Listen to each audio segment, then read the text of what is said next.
2021년 5월 23일 주일 새벽 기도를 시작하겠습니다. 먼저 사도신경으로 우리의 신앙을 고백하겠습니다.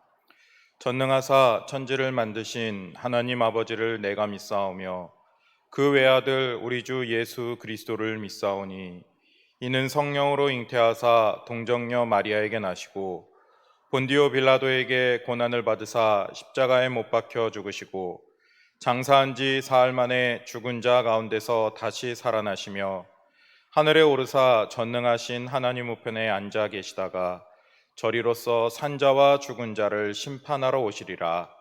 성령을 믿사오며 거룩한 공회와 성도가 서로 교통하는 것과 죄를 사하여 주시는 것과 몸이 다시 사는 것과 영원히 사는 것을 믿사옵나이다. 아멘. 찬송가 285장 주의 말씀 받은 그날 찬송가 285장을 하겠습니다. 주의 말씀 받은 그날 참 기쁘고 복되도다. 이 기쁜 맘 못 이겨서 온 세상에 전하노라. 기쁜 날 주 나의 죄 다 씻은 날 늘 깨어서 기도하고 늘 기쁘게 살아가리. 기쁜 날 주 나의 죄 다 씻은 날 이 좋은 날 내 천한 몸 새 사람이 되었으니 이 몸과 맘 다 바쳐서 영광의 주를 섬기리. 기쁜 날 주 나의 죄 다 씻은 날 늘 깨어서 기도하고 늘 기쁘게 살아가리. 기쁜 날 주 나의 죄 다 씻은 날 새 사람 된 그날부터 평안한 맘 늘 있어서 이 복된 말 전하는 일 나의 본분 삼았도다. 기쁜 날 주 나의 죄 다 씻은 날 늘 깨어서 기도하고 늘 기쁘게 살아가리. 기쁜 날 주 나의 죄 다 씻은 날. 아멘. 하나님 말씀은 구약성경 출애굽기 21장 1절로 11절까지의 말씀입니다. 제가 가진 성경은 구약 114면에 있습니다. 출애굽기 21장 1절로 11절까지의 말씀을 받들어 읽겠습니다. 내가 백성 앞에 세울 법규는 이러하니라. 내가 히브리 종을 사면 그는 6대 동안 섬길 것이요 7째 해에는 몸값을 물지 않고 나가 자유인이 될 것이며 만일 그가 단신으로 왔으면 단신으로 나갈 것이요 장가들었으면 그의 아내도 그와 함께 나가려니와 만일 상전이 그에게 아내를 주어 그의 아내가 아들이나 딸을 낳았으면 그의 아내와 그의 자식들은 상전에게 속할 것이요 그는 단신으로 나갈 것이로되 만일 종이 분명히 말하기를 내가 상전과 내 처자를 사랑하니 나가서 자유인이 되지 않겠노라 하면 상전이 그를 데리고 재판장에게로 갈 것이요 또 그를 문이나 문설주 앞으로 데리고 가서 그것에다가 송곳으로 그의 귀를 뚫을 것이라. 그는 종신토록 그 상전을 섬기리라.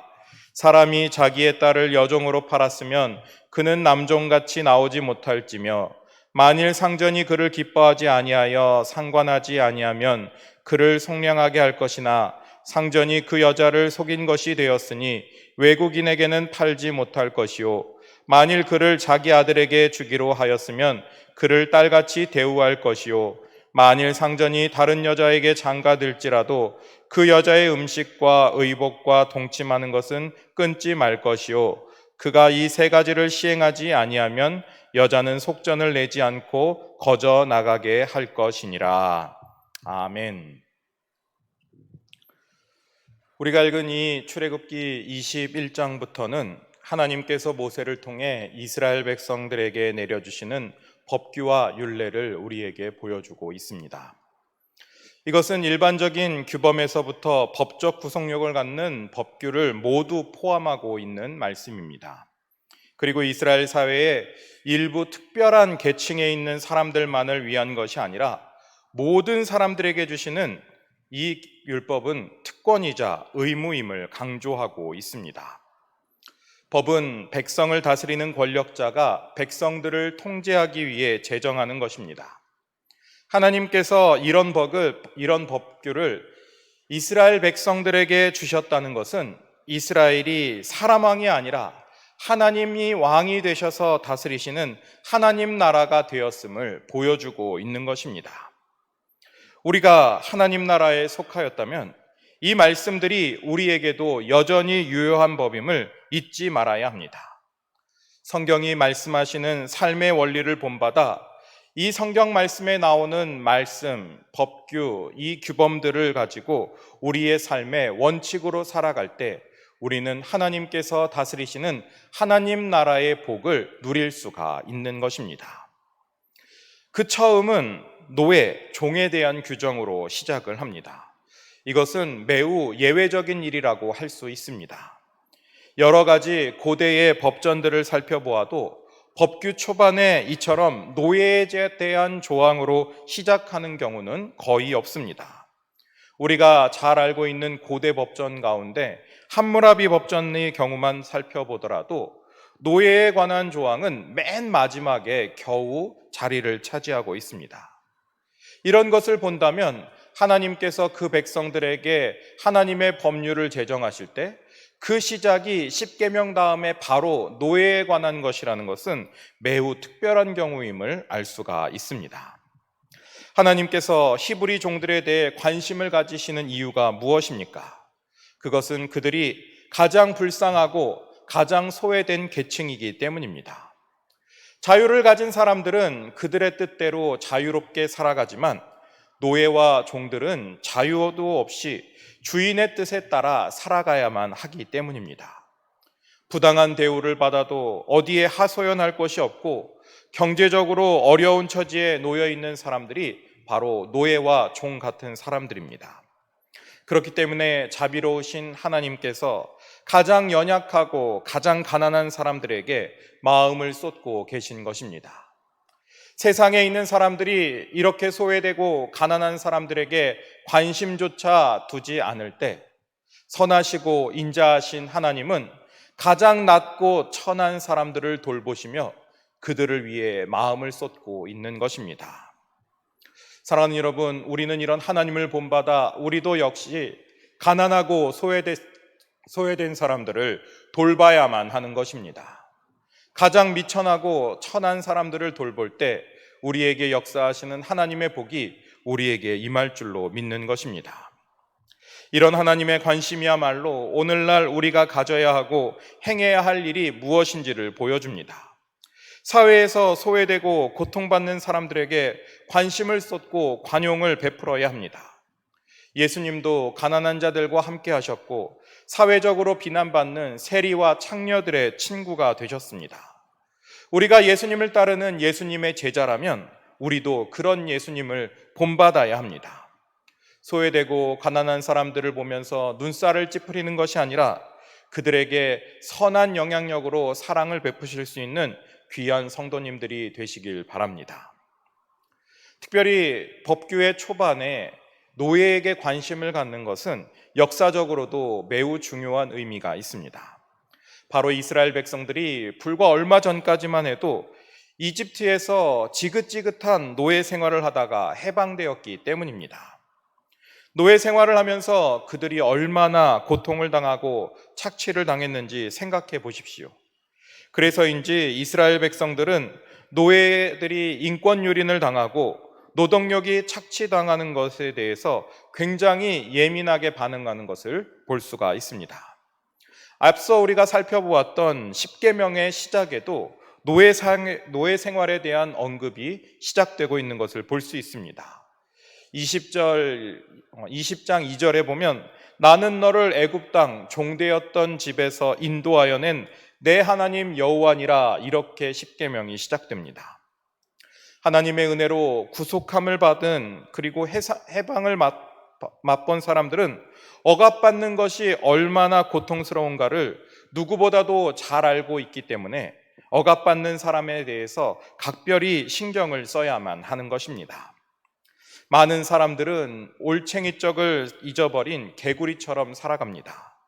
독한 시어머니 밑에서 고된 시집살이를 했던 사람이 더 독한 시어머니가 된다는 말처럼 말입니다.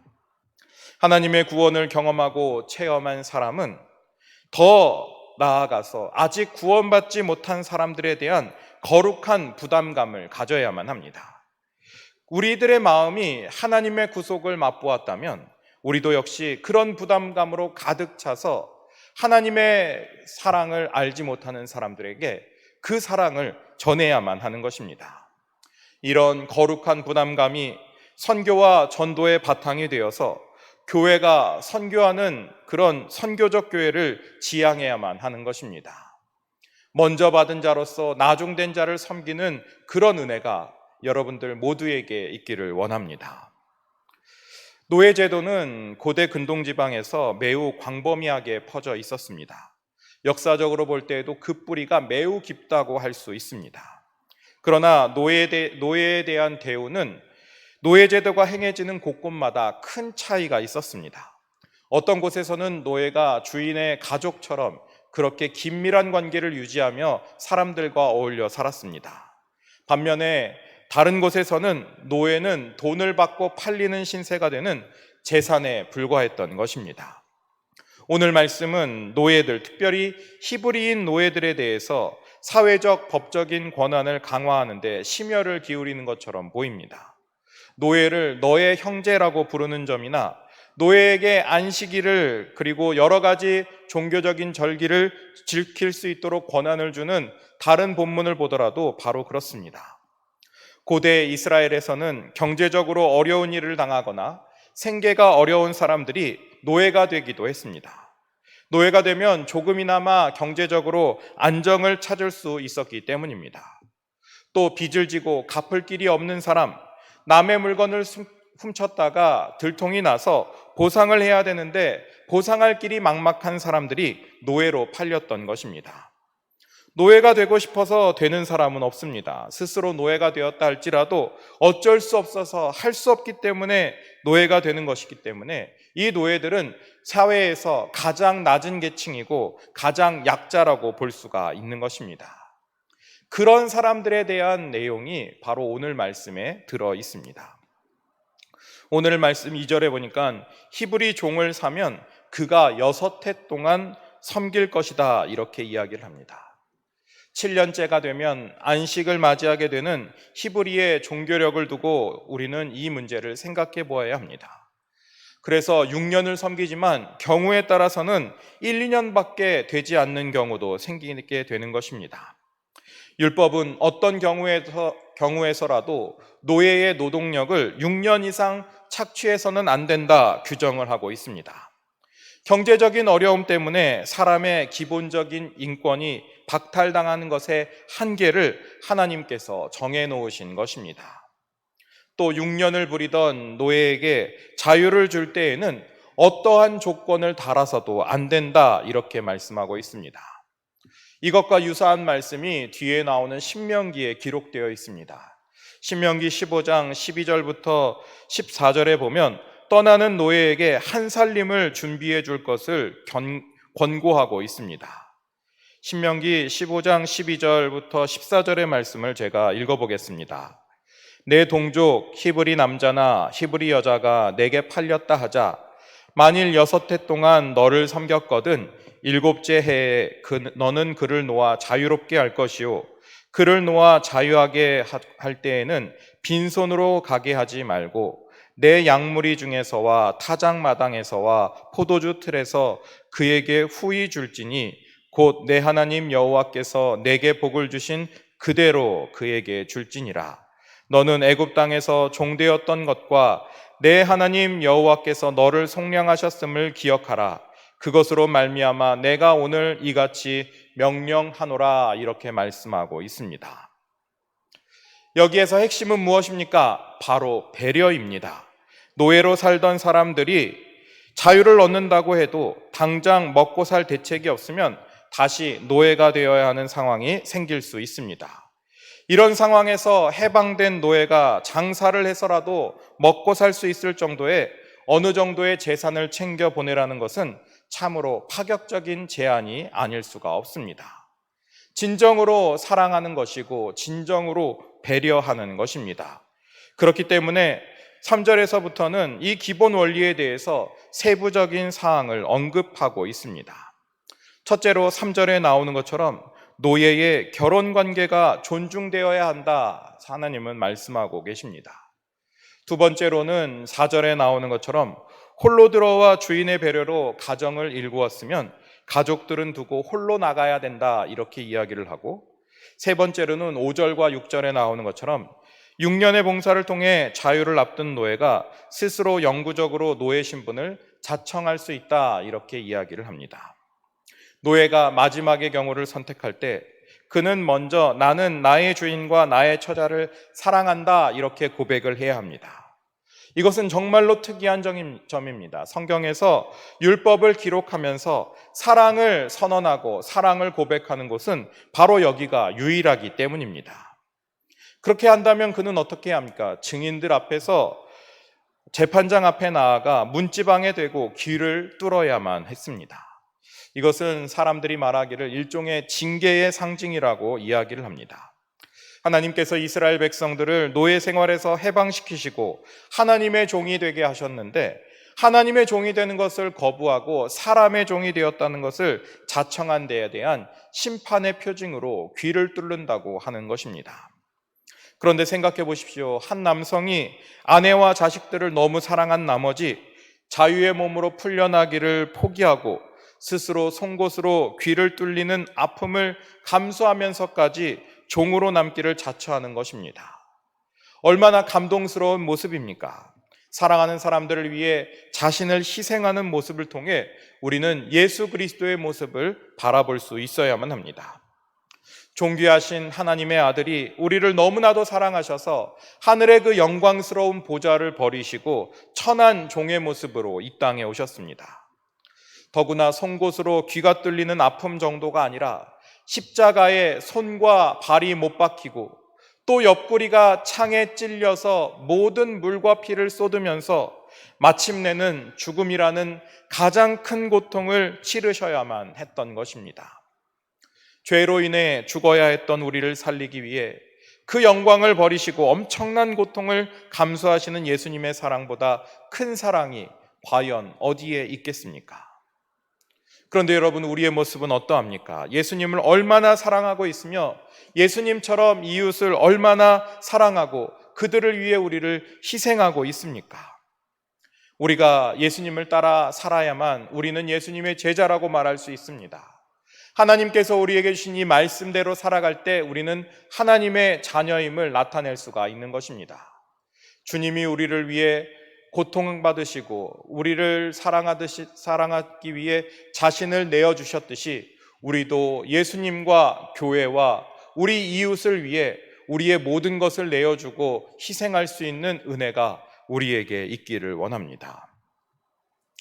7절부터는 이제 여자 노예에 대한 규범을 말씀하고 있습니다. 이 여자 노예에 대한 규범은 남자 노예와는 사뭇 다른 것을 볼 수가 있습니다.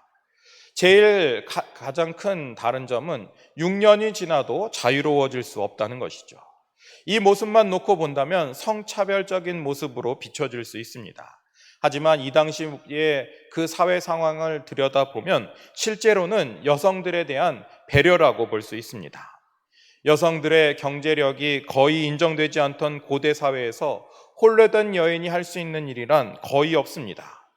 집에서 버려지면 가장 쉽게 하는 게 바로 몸을 파는 일로 겨우겨우 하루하루를 연명하는 일이 허다했습니다.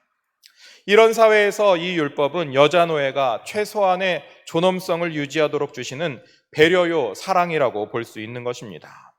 특별히 7절 말씀에서 우리는 이 여자 노예들이 어떤 경로로 노예가 되었는지 유추해 볼 수가 있습니다. 대부분이 부모들에 의해서 노예로 팔린 어린 여자들에 대한 율법입니다. 고대 사회에서 빈곤에 처한 부모는 딸의 미래를 보장하기 위해 부잣집에 딸을 파는 경우가 종종 있었습니다. 이 경우는 결혼을 전제로 하는 것입니다. 주인이 직접 아내로 맞아들이거나 아니면 자신의 아들에게 아내로 주기 위해 다른 사람의 딸을 사오는 것입니다. 그러나 부모가 딸을 파는 일도 매우 제한적입니다. 극도의 경제적인 압박에 시달릴 때만이 겨우 허용될 수 있었고 그나마도 딸이 미성년자일 때만 가능했습니다. 오늘 말씀 8절에서는 한 남자가 아내로 맞이하기 위해 여자 노예를 샀다가 결혼을 포기하는 경우에 대해 이야기합니다. 그럴 때는 적절한 보상과 함께 친정으로 돌려보내라 이야기합니다. 결혼을 전제로 한 것이기 때문에 결혼이 성사되지 않았다면 약속을 어긴 것이어서 그에 합당한 보상을 해야 한다는 것이죠. 어떠한 경우에도 경제적인 이유 때문에 이 여자 노예를 다시 외국인에게 파는 경우는 허용되지 않았습니다. 또한 9절에 나오는 것처럼 며느리로 맞이하기 위해 샀다면 딸처럼 대해야 된다 이야기를 합니다. 노예 신분으로 출발을 했지만 결혼을 통해 가족을 이루어낸 여성이 누릴 수 있는 모든 법적인 권한을 보장하고 있는 것입니다. 마지막으로 남자가 여자 노예를 아내로 삼았다가 더 이상 그를 즐거워하지 않고 다른 아내를 맞이하는 경우 첫 번째 아내에 대한 책임과 의무를 죽을 때까지 다해야 된다 이렇게 이야기합니다. 먹을 것, 입을 것, 동침하는 것 이 세 가지를 제공해야 된다 이렇게 이야기합니다.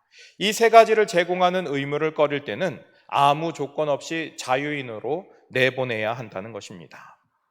이처럼 경제적인 논리가 적용되기 전에 인간의 존엄성이 존중되어야 한다고 말씀하고 있는 것입니다. 종으로 팔려왔을지라도 자존감을 박탈해서는 안 된다 하는 것이 이 법에 담겨 있는 의미라고 할 수 있습니다.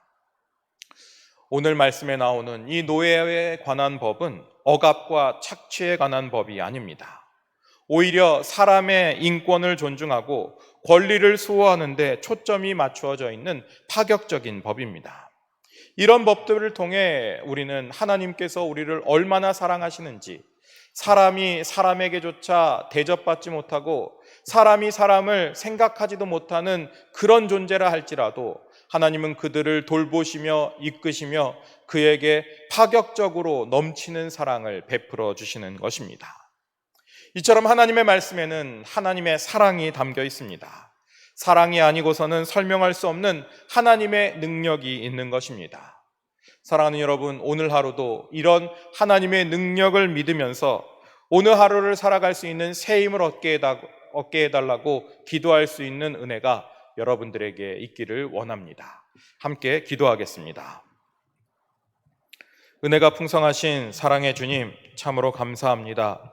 우리에게 은혜 베풀어 주셔서 하나님의 사랑을 깨닫게 하시니 감사를 드립니다. 말씀 한 구절 한 구절 살펴볼 때마다 하나님의 은혜요 사랑이 아닌 것이 없음을 고백하오니 주여, 오늘 주의 백성들이 그 하나님의 놀라운 사랑 안에 거할 수 있도록 인도하여 주시옵소서. 사람들이 거들떠보지도 않는 아주 낮고 천한 사람들에게조차 하나님의 사랑이 가득 담겨 있음을 바라봅니다. 우리도 주님처럼 그런 낮은 사람들, 연약한 사람들을 돌보며 주의 사랑을 실천할 수 있는 귀한 믿음의 백성 되게 인도하여 주시옵소서. 이제는 주님께서 가르쳐 주신 기도를 함께 드리겠습니다. 하늘에 계신 우리 아버지여, 이름이 거룩히 여김을 받으시오며 나라가 임하시오며 뜻이 하늘에서 이루어진 것 같이 땅에서도 이루어지이다. 오늘 우리에게 일용할 양식을 주시옵고 우리가 우리에게 죄 지은 자를 사하여 준 것 같이 우리 죄를 사하여 주시옵고 우리를 시험에 들게 하지 마시옵고 다만 악에서 구하시옵소서. 나라와 권세와 영광이 아버지께 영원히 있사옵나이다. 아멘. 오늘 주신 말씀을 놓고 기도하시고, 오늘은 주일입니다. 특별히 예배와 한국교회를 위하여 함께 기도하기를 원합니다. 이 시간 주여 한번 부르짖고 기도하도록 하겠습니다. 주여! 오 하나님 아버지, 참으로 감사합니다. 우리에게 은혜 베풀어 주시옵소서. 주의 사랑으로 놀랍게 하시니 감사합니다. 우리가 여기에 서 있는 것도 하나님의 은혜와 사랑을 깨닫게 하여 주시옵소서. 주의 놀라운 은총으로 우리를 더입혀 주시옵소서. 연약하고 낮고 작은, 그리고 가장 고통받는 자리에 있는 사람들을 외면하지 않으시는 하나님처럼 우리도 그들을 외면하지 않고 바라볼 수 있도록 은혜 베풀어 주시옵소서. 주의 놀라운 은총으로 우리를 더입혀 주시옵소서. 주여, 주의 은혜가 가득 차게 원합니다. 주여 도와주시옵소서. 하나님께서 우리를 얼마나 사랑하시는지 우리도 바라볼 수 있도록 도와주시옵소서. 주의 사랑으로 우리가 깨끗하게 될 수 있도록 도와주시옵소서. 우리를 사랑하시는 주님처럼 우리도 이웃을 사랑하게 하시고 우리를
수고하셨습니다.